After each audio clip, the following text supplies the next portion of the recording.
mockery begins. In the heart of the Galactic Council, thousands of alien eyes turned toward one small figure sitting calmly at the center table. He was the only human in the room, wearing a dark uniform with the Terran emblem shining faintly on his shoulder. His name was Ambassador Kane, the voice of Earth in a galaxy that didn't take humans seriously. Around him the chamber buzzed with laughter. Massive reptilian diplomats slammed their tails in amusement. Avian species chirped mockingly, and crystalline beings shimmered with colors that signaled ridicule. They were all laughing at the same thing: humanity's weapons. The display in the center of the chamber showed old Earth footage. Tanks, aircraft, and ships firing shells made of simple metal. Primitive, one alien snorted. A race that still uses chemical propellants, said another with a clicking laugh. How do they expect to survive in a universe of plasma and antimatter? Kane said nothing, his expression calm but unreadable. He knew this meeting was a farce, a performance of arrogance by species who had forgotten what real war looked like. The galaxy had grown comfortable behind their energy shields and orbital treaties. They hadn't fought a war of survival in centuries. Humans, on the other hand, had built their history from it. At the end of the table, the council leader, a tall, silver-skinned alien named Zaroth, raised a clawed hand to silence the laughter. He turned his glowing eyes toward Kane and said, "Ambassador of Earth, your people are not ready for interstellar politics. Your weapons are outdated, your ships are quaint." The room laughed again. Echoing like thunder through the hall, Kane leaned back, his fingers tapping the table slowly. "Perhaps," he said quietly, his voice steady. "But primitive things often surprise those who underestimate them." The council chuckled once more, taking his words as bravado, not a warning. Far from the council world, in orbit above Mars, massive Terran shipyards glowed in the dark. Gigantic skeletons of warships floated against the red planet's horizon. Surrounded by sparks and magnetic arcs, thousands of engineers worked tirelessly, assembling long metallic spines along the hulls. Each one was a weapon, a railgun, simple in concept, terrifying in execution. It didn't rely on plasma or antimatter, just magnetic force and velocity. But what humanity lacked in exotic technology, they made up for in understanding one truth of the universe: mass and speed kill everything. Inside the shipyard's command center, Admiral Reyes stood watching a holographic display of the nearly completed battleship, TSV Ragnarok. Her expression was calm, but her voice carried authority. "How long until the coil arrays are charged?" she asked. 72 hours, Admiral," replied a young officer. "The rail system is aligned and stable." Reyes nodded slowly. "Then let them keep laughing," she said, "because when we fire, no one will laugh again." Back in the Galactic Council, alien strategists debated humanity's entry-level defense systems. One of them, a thin amphibian with 4 eyes, said, "Their ships are slow and heavy, their engines inefficient. They couldn't even reach Proxima without our routes," another agreed. "They rely on projectiles, solid slugs, so outdated it's almost charming." Kane sat still, listening, his mind already far away. He was thinking of home, of the shipyards and the sound of coils charging. He knew the council would never understand until it was too late. That night in the human embassy, Kane opened a secure channel to Admiral Reyes. The screen flickered with static before stabilizing, revealing the stern face of the Admiral. "They've laughed again, haven't they?" she asked, her tone sharp but amused. "As always," Kane replied. "They think railguns are a joke," Reyes smirked faintly. "Then let's show them the punchline." Meanwhile, the first alien fleet was already on its way, a coalition of proud species, the Dravik, the Osur, and the crystalline Jirel, decided to test humanity's defenses. They claimed it was an inspection mission, but their ships were armed to the teeth. Dozens of gleaming warships approached the edge of the solar system, broadcasting open frequencies. "Earth Command, surrender your territory for inspection," one alien captain announced arrogantly. "Your weapons are not recognized under galactic safety protocols," another added mockingly. From Mars orbit, Admiral Reyes received the transmission. She smiled slightly, turning toward her officers. "Activate the coil," she said, "and prepare the Ragnarok for demonstration." The engineers cheered as power surged through the railgun's magnetic lines. The weapon hummed with low thunder, coils glowing blue as it charged. Outside, the void of space was silent. But the human fleet moved into formation, calm, patient, ready. Reyes watched the alien ships enter targeting range, her eyes cold. "Let's remind them," she whispered. Why humanity never needed fancy toys to win wars. Back in the council chamber, alarms began flashing red. Reports streamed in from the outer colonies, and one after another. Words that silenced the room. Alien fleet destroyed. Unknown kinetic impact detected. Energy shields failed. Council leader Zaroth turned toward Kane, his voice trembling for the first time. What happened? He demanded. Kane stood slowly, adjusting his uniform. The railgun spoke, he said quietly, and the galaxy listened. The chamber fell silent. The laughter gone, replaced by a heavy, chilling realization. Humanity, the so-called primitive species, had just rewritten the rules of war. And this was only the beginning. The first shot fired. The alien fleet entered the solar system with confidence, their hulls shining like blades of light against the void. Dozens of ships, sleek, curved, and beautiful, glided toward Mars' orbit, their plasma drives painting the dark with violet trails. They had come not to negotiate, but to display power. To humiliate humanity publicly. At the head of the formation was the Dravic dreadnought Varikul, a ship so large it blotted out stars when it turned. Its captain, Admiral Tzara, watched the small blue planet through her glowing amber eyes. Such a fragile world, she sneered, and they dare build weapons against us. Below, on the surface of Mars, the Terran shipyards thrummed with life. Engines roared, magnetic coils charged, and crews rushed through narrow corridors carrying data tablets and energy cells. At the heart of it all, the TSV Ragnarok, humanity's first superdestroyer, floated like a silent titan. It was ugly by alien standards, all sharp angles and armored plating, but every inch of it was built for one purpose: war. Inside the command deck, Admiral Reyes stood with her officers, watching the incoming fleet markers appear one by one. They're spreading into a crescent formation, Lieutenant Chen reported. They're trying to surround us.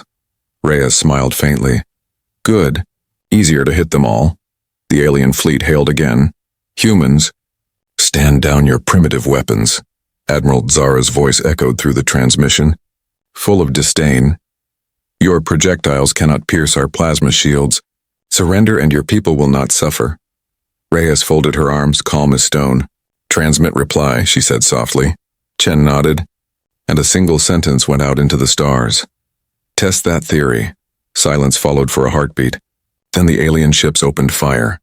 Dozens of plasma bolts streaked through the void. Lighting up space like fireworks, they slammed into the Terran defensive grid, shaking the outer hulls but not breaking them inside the Ragnarok. Power levels spiked as rail capacitors reached full charge. Coil alignment locked, shouted the weapons officer. Rail temperature nominal. Reyes took a slow breath, her hand hovering over the firing console. Fire, she said. The sound was deep and metallic, a thunder that rolled through the ship's bones. A 10-meter-long slug of tungsten shot from the coil barrel, accelerated to a fraction of light speed. It crossed the void in less than a second. The Varikul never stood a chance. The slug tore through its forward shield, vaporized its armor, and detonated its reactor from the inside. The explosion lit up the darkness like a miniature sun. Every alien on every ship froze, their laughter silenced by the brutal reality before them. Direct hit, Chen said quietly, awe in his voice. Target 2, Reyes replied without emotion. Another railgun fired, then another. Each shot struck like the wrath of physics itself. Pure mass and velocity. No energy beams, no fancy tech. Just unstoppable force. Ships shattered. Shields disintegrated. Entire formations broke apart as molten debris scattered across the void. Alien commanders screamed orders, trying to maneuver, but their sensors were blind, overloaded by electromagnetic interference from the rail discharges. The Ragnarok advanced slowly. Its guns glowing blue, every shot was methodical. Surgical, cold, it wasn't chaos, it was precision. Human precision. Born from centuries of war and necessity, the Dravic fleet, once proud, was reduced to wreckage drifting silently between Mars and Jupiter. The few surviving ships tried to retreat. Engines burning hot, Reyes gave no order to pursue. Let them run, she said softly. Someone has to tell the story. Back at the Galactic Council, emergency transmissions flooded in. The live feed of the battle flickered on the central screen, showing fragments of alien ships torn apart. No one spoke, no one laughed. Zaroth, the council leader, turned toward Ambassador Kane, his voice trembling. Is this real? Kane nodded once. Real enough to be your last warning, he said quietly. Meanwhile, deep in the asteroid belt, small Terran listening posts recorded the echoes of battle. The railgun slugs, still traveling at near light speed, continued into the dark, carving trails through rock and ice. Their paths became legends, the voices of Mars, echoes of the day the galaxy learned what kinetic warfare truly meant. On Earth, people watched the first decrypted footage of the battle in stunned silence. They saw the alien ships explode under railgun fire, saw humanity's first victory beyond its homeworld. For the first time, humanity realized they were no longer the underdogs. They were a force that even the stars would come to fear. Admiral Reyes stood on the deck of the Ragnarok, watching the debris field drift past the viewport. Her face was calm, almost sad. "Send message to the council," she said to Chen. "What should I tell them, ma'am?" "Tell them," she said softly, eyes fixed on the fading wreckage. "The railguns have spoken." The words echoed through the chamber of the Galactic Council hours later. No one dared respond. No one mocked. The laughter that once filled the hall was gone, replaced by silence heavy and cold. Because everyone in that room now understood what it meant to anger a species that had learned to weaponize gravity itself. And far beyond, in the quiet of deep space, the next human fleet was already being assembled. Humanity had made its first move, and the galaxy would never forget the sound of that first shot. Shock across the stars. Across the galaxy, the news spread faster than light. Thousands of communication networks lit up with emergency transmissions, rumors, and half-believed reports. Entire worlds froze as the impossible message repeated through the channels. The Dravik fleet is gone, destroyed by humans. On the trade planet Sarath Prime, merchants stopped mid-bargain, screens flickering with the footage of glowing debris fields. In military academies, alien cadets stared at their instructors, disbelief painted on every face. How could a race that still used bullets and explosives annihilate one of the oldest fleets in known space? The Galactic Council's communication hub buzzed like a hive of chaos. Admiral Tsara's last words, cut off mid-sentence, replayed over and over. Some called it human deceit.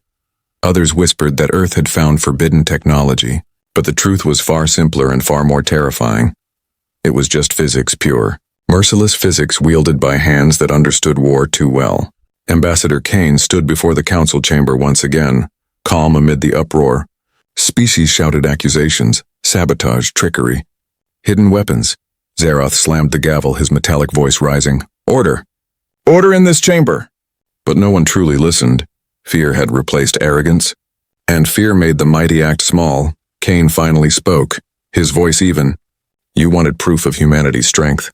You have it now." A heavy silence followed. Then a crystalline delegate rasped, "You destroyed an entire fleet." Kane met its gaze unflinching. "They attacked first," he said. "We defended our world."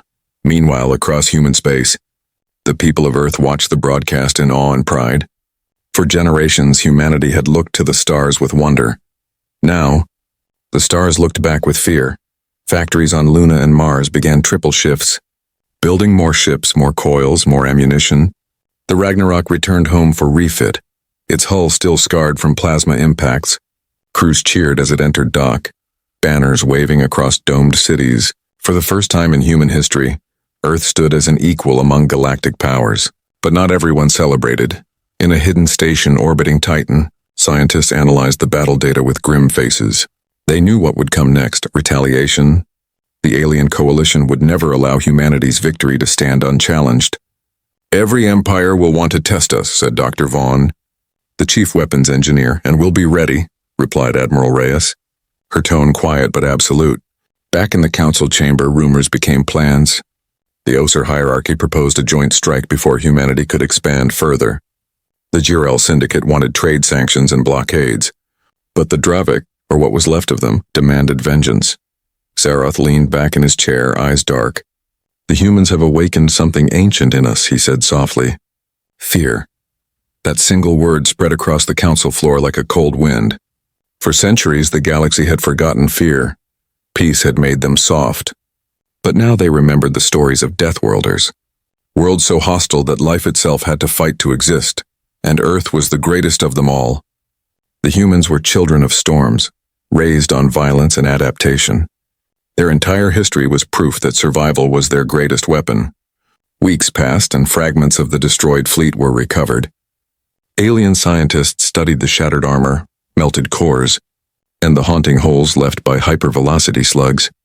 They found no trace of energy burns, no plasma residue, only impact. Brutal. Unstoppable, devastating, one researcher whispered. Their weapon doesn't fight energy with energy, and it ignores it, another added quietly. How do you defend against that? The answer spread through laboratories, military stations, and governments. You can't. Not without changing everything, and so the arms race began.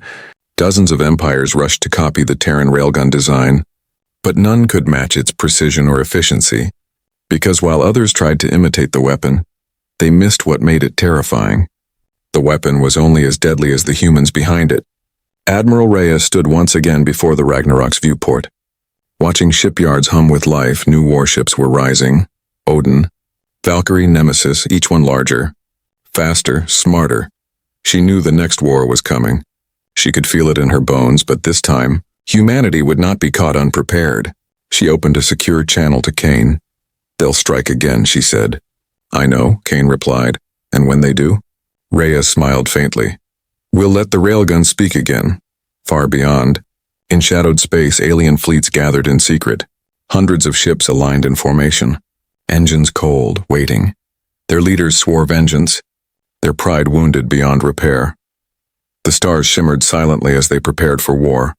And somewhere between those stars, humanity waited, silent, patient, deadly, because the galaxy had mocked them once, but now, the laughter was gone, replaced by the echo of thunder that rolled across the void. The thunder of railguns, the voice of a death-world species that would never kneel again. The retaliation plan. The galaxy had gone quiet, but it was not peace, and it was the silence before a storm. In the aftermath of the Dravik fleet's destruction, alien governments met in secret chambers. They whispered in rage and fear, their pride bleeding under the humiliation of defeat. The Council's message was clear. Humanity had to be stopped before their weapons spread beyond control. On the frozen moon of Varthos, deep within a cloaked fortress, the coalition of sovereign worlds was born. It was an alliance forged not by trust but by shared fear. The Osur, the Dravik remnants, the crystalline Jirel, and 6 other empires joined hands. Their plan was simple, a single overwhelming strike to crush Earth before its fleet could grow. To them, humanity was a virus, a death-world infection that must be cauterized before it reached the stars. At the meeting's center, a massive hologram displayed Earth's solar system. Red tactical lines spread from every angle, converging on one blue planet. Admiral Cretan of the Osur pounded the table with his claws. They rely on primitive kinetic weapons, he growled. We overwhelm them with numbers, hundreds of ships, thousands of drones. A Dravik warlord hissed. And if their railguns strike again, Cretan bared his fangs. Then we don't give them time to fire. While the coalition plotted revenge, humanity was already watching. In the black depths beyond Neptune's orbit, Terran stealth satellites recorded every movement. Every whisper of encrypted communication was intercepted by Project Ghostline, the most secret human intelligence network in existence. From his command chair aboard the TSV Ragnarok, Admiral Reyes reviewed the data. They're forming an armada, said Lieutenant Chen. Voice tense, Reyes nodded slowly. Let them. The more they gather, the easier it will be to aim. Back on Earth, buried deep beneath the mountains of Alaska, the Terran High Command activated Project Thunderline. It was a plan born from desperation and genius. A network of orbital defense platforms armed with planetary-scale railguns. Each cannon was capable of firing a tungsten slug the size of a shuttle.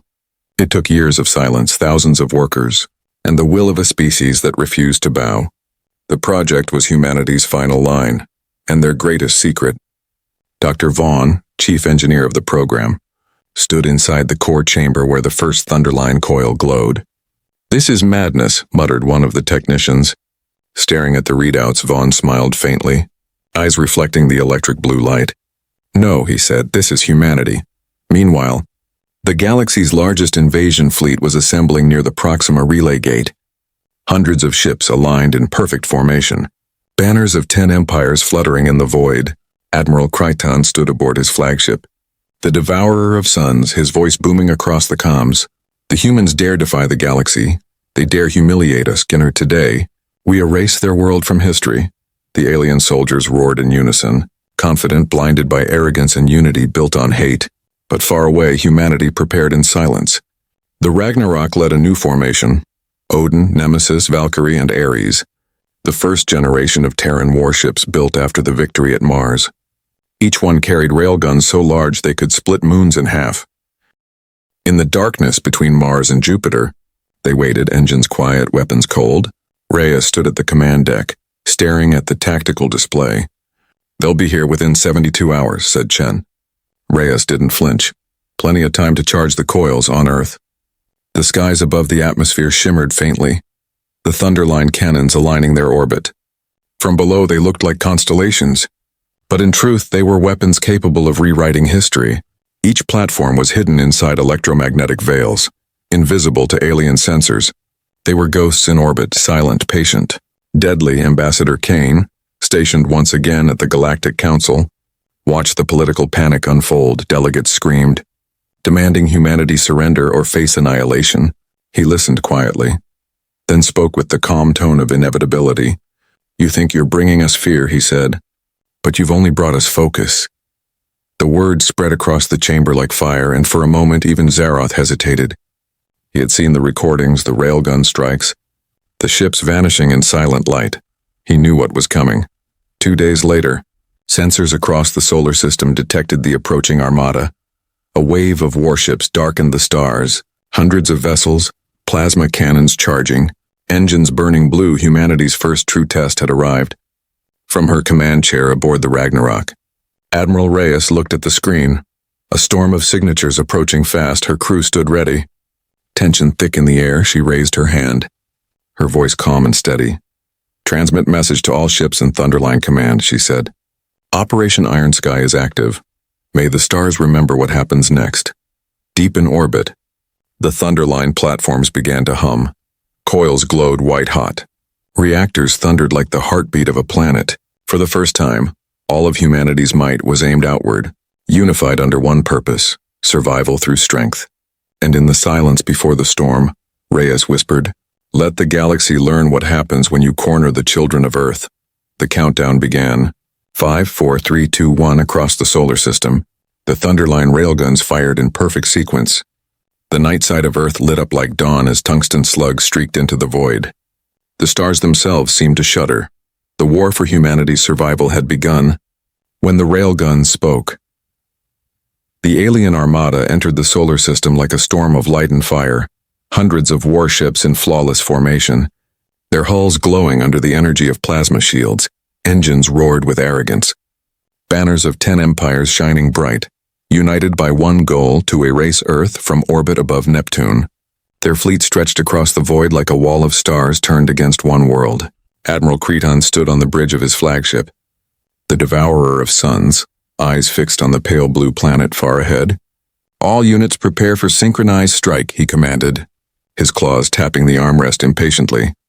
"Within hours, we end this primitive species." Around him, alien officers hissed and clicked in agreement, their monitors showing the Terran system ahead, quiet, defenseless, waiting.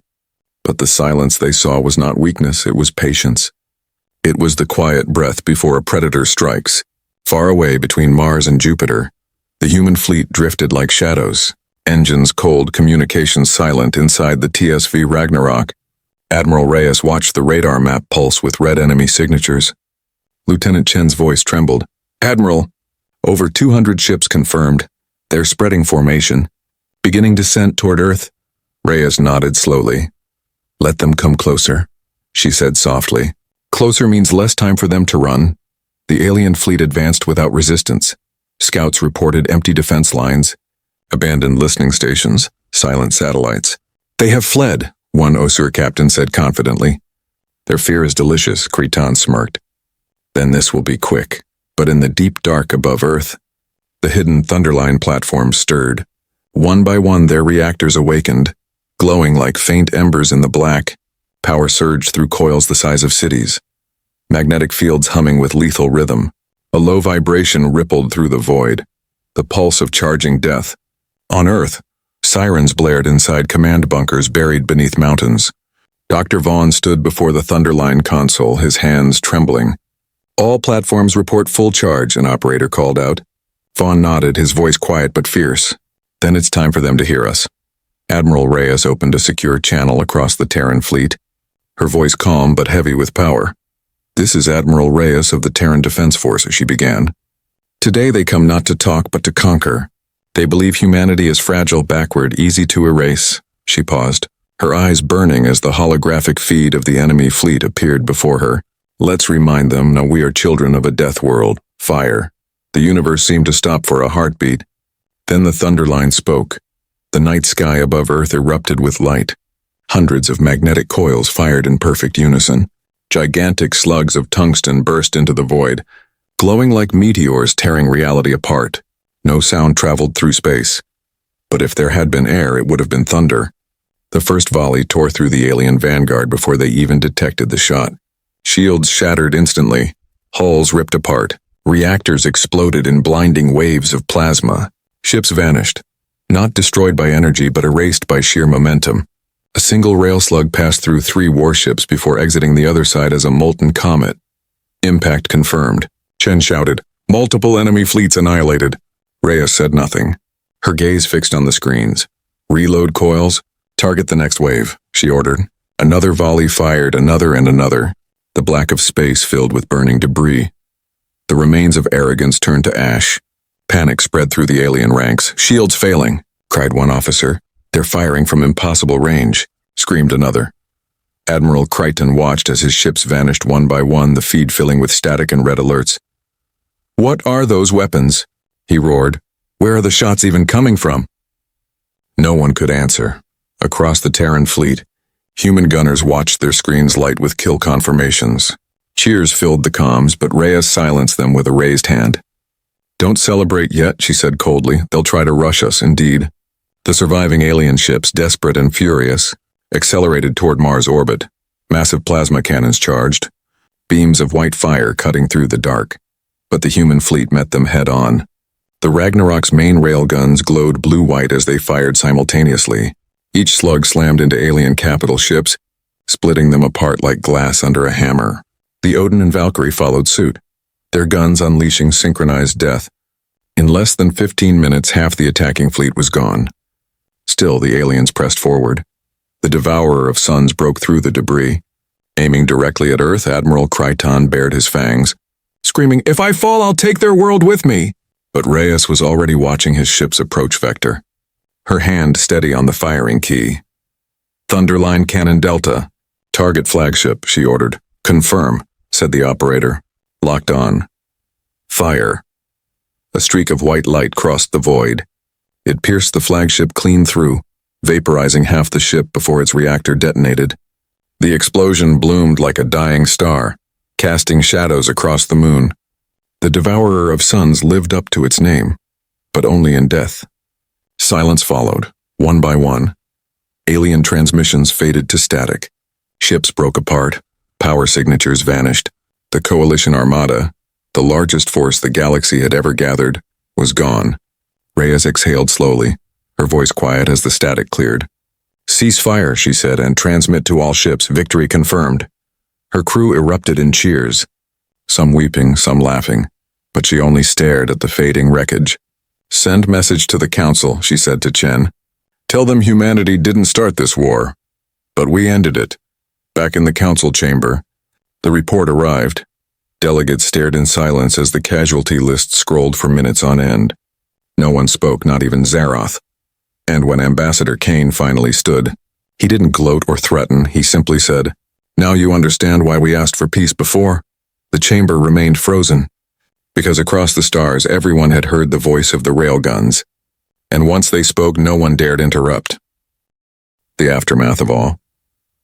The war was over, but the echoes still rolled across the stars like distant thunder. For weeks, the galaxy's networks trembled with the same impossible phrase repeated again and again. The Coalition fleet has been destroyed. The humans have won. Entire worlds stopped in disbelief. Military academies across alien empires shut their gates for restructuring. Religious orders declared the battle a divine warning. Some even began to worship the fire from Earth. And in the black markets of frontier systems, smugglers whispered new words with fear and respect. Terran railguns. On the shattered moon of Dravik, where once proud cities had stood, survivors gathered around flickering screens showing human ships passing silently among the ruins of the battlefield. The Ragnarok, Odin, and Valkyrie glided through the debris field like metallic phantoms. Engines cold, weapons quiet, no looting. No celebration, just solemn efficiency. They collected escape pods, human and alien alike. Because humanity did not come to conquer, they came to survive.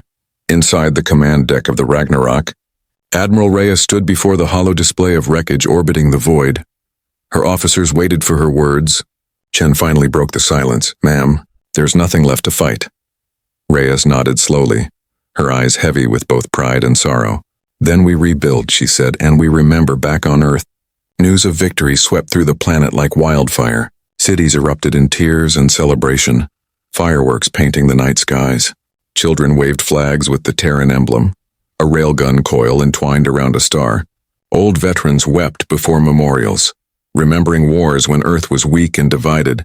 Now humanity stood united, not under fear but under respect. In the Galactic Council, silence reigned. The same chamber that once echoed with laughter and mockery now felt colder than space itself. Zaroth, the silver-skinned leader, stared at the holoscreen showing the ruined coalition armada. He finally spoke, his voice a hollow whisper. "Entire fleets, gone," a crystalline diplomat murmured. "They could destroy us all." "No," Kane said calmly from his seat. "We don't want to destroy you," he stood, his Terran uniform glinting under the cold blue lights. "We warned you what happens when arrogance meets survival, but we're not here to rule the stars. We're here to live among them." The alien stared, unsure whether to fear or admire him. Zaroth slowly nodded. "Then Earth shall be declared untouchable." The chamber erupted in murmurs, and the words meant more than protection. It meant recognition. Humanity, once mocked as primitive, was now a superpower of legend, a death-world civilization whose weapons silenced empires. Across alien colonies, propaganda shifted overnight. Posters that once showed humans as fragile were burned. Children of other species now studied Terran history in schools. Every academy began teaching new doctrines, kinetic defense theories, death-world psychology, the human paradox. In less than a year, humanity had rewritten not just the laws of war, but the laws of respect. But deep within the Terran military archives, Dr. Vaughn reviewed something troubling. The Thunderline platforms had worked perfectly, too perfectly. Several slugs fired at maximum charge had not stopped after the battle. Their trajectories continued beyond the solar system. Vaughn frowned as he watched data projections. "Where are they heading?" asked a technician. He replied softly, "Toward other stars." He didn't say it aloud, but the thought lingered in the air. Somewhere, someday, someone might see a streak of fire and remember humanity's warning. Meanwhile, Admiral Reyes stood at the memorial wall inside the Ragnarok. Thousands of names shimmered on the transparent display. Those lost in the first attacks. The engineers, the soldiers, the civilians. Chen approached quietly. "Ma'am, the Council has officially recognized Earth as a galactic sovereign power." Reyes didn't smile. She only nodded. "Titles mean nothing," she said softly. "What matters is that we earned silence far across the stars. Alien poets began writing songs about the day of iron sky. Merchants forged coins with the image of a railgun coil, a reminder to never mock the unknown again. In the vastness of the galaxy, where empires had risen and fallen for millennia, a new legend was born, the legend of a small, defiant species from a violent world. A species that fought not with divine energy or advanced plasma, but with will, with courage, and with the simple power of physics itself. Back in the void above Earth, the Thunderline platforms drifted quietly, their coils cooling. No more light, no more sound, only peace for now. And as the Ragnarok entered Earth's orbit, Reyes looked down at the blue marble below. She whispered softly, more to herself than to anyone else. "They laughed once, they mocked our weapons. But now they listen when the railguns speak, the message of the Terrans." The galaxy had changed, but it did not yet understand how deeply. In the quiet that followed the war, the stars seemed dimmer, the airwaves slower, the arrogance gone. Trade routes reopened under uneasy silence. Fleets once built for conquest now escorted refugees and peace envoys. And in every port, every academy, every colony, one name carried both fear and respect: humanity in orbit above Earth. The TSV Ragnarok floated like a monument of iron and fire, its hull still marked by battle scars inside. Admiral Reyes walked through the silent bridge, her boots echoing softly against metal floors. The crew worked quietly, the usual chatter replaced by thought, reflection, and awe. "Ma'am," Lieutenant Chen said as he approached, "the Council has requested a live transmission. They want you to speak for Earth." Reyes stopped, her eyes fixed on the distant curve of the planet below, glowing blue against the void. "Then they'll hear us one last time," she said. In the Galactic Council hall, billions watched the broadcast. Aliens from every corner of the stars filled their holoscreens with the image of the human admiral, standing proud before the backdrop of Earth. The same chamber that once mocked her species now waited in absolute silence. Even Zaroth, the silver-skinned leader, leaned forward with solemn eyes. Reyes began to speak, her voice calm, clear, and unyielding. "This war began because you thought strength was measured by brightness, by elegance, by power that glows," she said. "You forgot that real strength is silent, forged under pressure, born in struggle." She stepped closer to the camera, her expression fierce yet composed. "You called us primitive, you called our weapons outdated, but our history is made of survival and not comfort." Her voice deepened, the faint hum of the Ragnarok's reactors echoing like a heartbeat behind her. "You fight for pride, we fight for existence. And when existence is threatened, we do not yield, we adapt, we endure, we overcome." Across the council, even the most hostile delegates remained still. Her words carried something far more powerful than weaponry: conviction. Kane stood at the council floor, listening with quiet pride as every species that once mocked humanity now listened like students to a teacher. Reyes continued, "We do not seek to rule your worlds, nor to dominate your skies." Her gaze turned toward the distant stars visible through the bridge window. "We only ask one thing: peace earned through respect, not fear. And if respect is forgotten again—" She paused, her eyes narrowing. "Then the railguns will remind you." For a long moment, no one dared breathe. Then Zaroth slowly rose, bowing his head. "Humanity," he said softly, his voice echoing through the vast chamber. "You have taught us humility." He turned to the assembly. "Let it be recorded. From this day forward, Earth stands not as a colony, not as an outcast, but as a council world." Applause rippled across the hall, hesitant at first, then growing. Species that once laughed now bowed their heads in acknowledgement. Back on Earth, the transmission echoed through every city, every colony, every human heart. Children watched the Admiral's speech on glowing screens, their reflections merging with the stars above. Old veterans saluted through tears, knowing their sacrifices had forged a future no one could take away.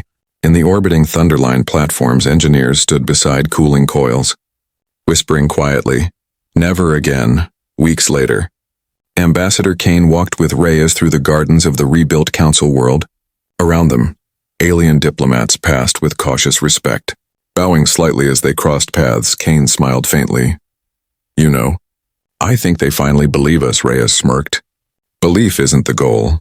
Understanding is."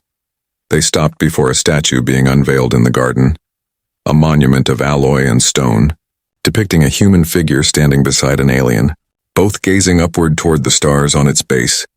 A simple inscription glowed, "Peace through strength." That night, as the Ragnarok prepared to return to Earth, Reyes stood at the viewport one last time. Below her, the galaxy glittered in endless beauty. The same stars that once looked down on humanity with contempt now shimmered like silent witnesses. She whispered softly, almost like a prayer. They laughed once, but now they listen. The railguns spoke, and the galaxy learned. And in that silence, the stars themselves seemed to bow. Because the Deathworlders had not conquered the galaxy, they had changed it forever.